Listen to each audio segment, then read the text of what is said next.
আজকে আমি মিষ্টি একটা প্রেমের গল্প বলে শোনাবো। গল্পটির নাম হচ্ছে বৃষ্টি ভেজা ভালোবাসা।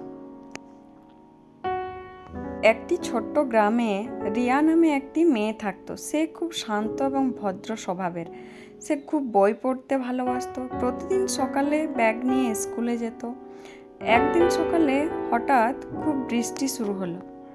রাস্তাটা কাদায় ভরে গেল। স্কুলে যাওয়ার সময় রিয়া হঠাৎ পিছলে পড়ে গেল।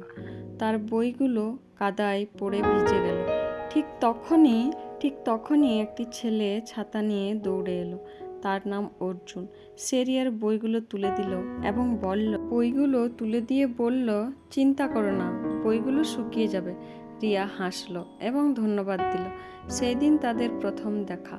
সেই দিন থেকেই তাদের বন্ধুত্ব গাঢ় হলো।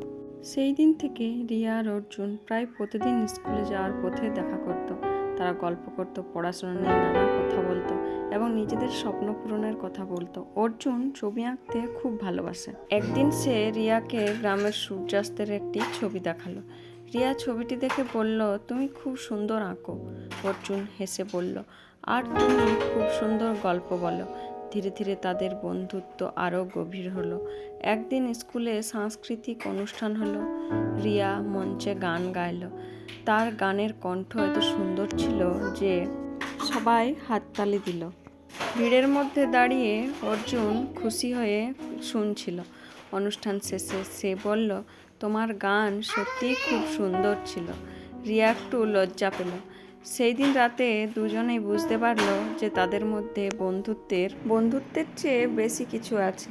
কয়েকদিন পরে স্কুল ছুটির পর তারা নদীর ধারে বসেছিল।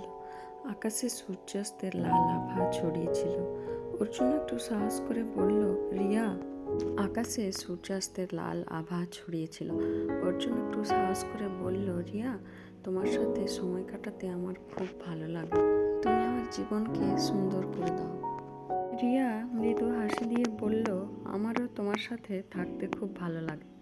সেই মুহূর্তে তারা দুজনেই বুঝল যে তারা একে অপরকে ভালোবাসে। সময় ধীরে ধীরে এগিয়ে গেল। রিয়া বড় হয়ে একজন লেখক হলো আর অর্জুন একজন শিল্পী হলো।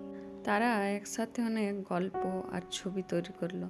যখনই বৃষ্টি পড়তো তারা সেই দিনের কথা মনে করত। আর যেদিন রাস্তায় কাদামাটি তাদের প্রথম দেখা হয়েছিল। আর তারা হাসতো, কারণ তারা জানতো একটি ছোট্ট মুহূর্ত থেকেও জীবনের সবচেয়ে সুন্দর ভালোবাসার গল্প শুরু হতে পারে। গল্পটি এখানেই আমি শেষ করলাম।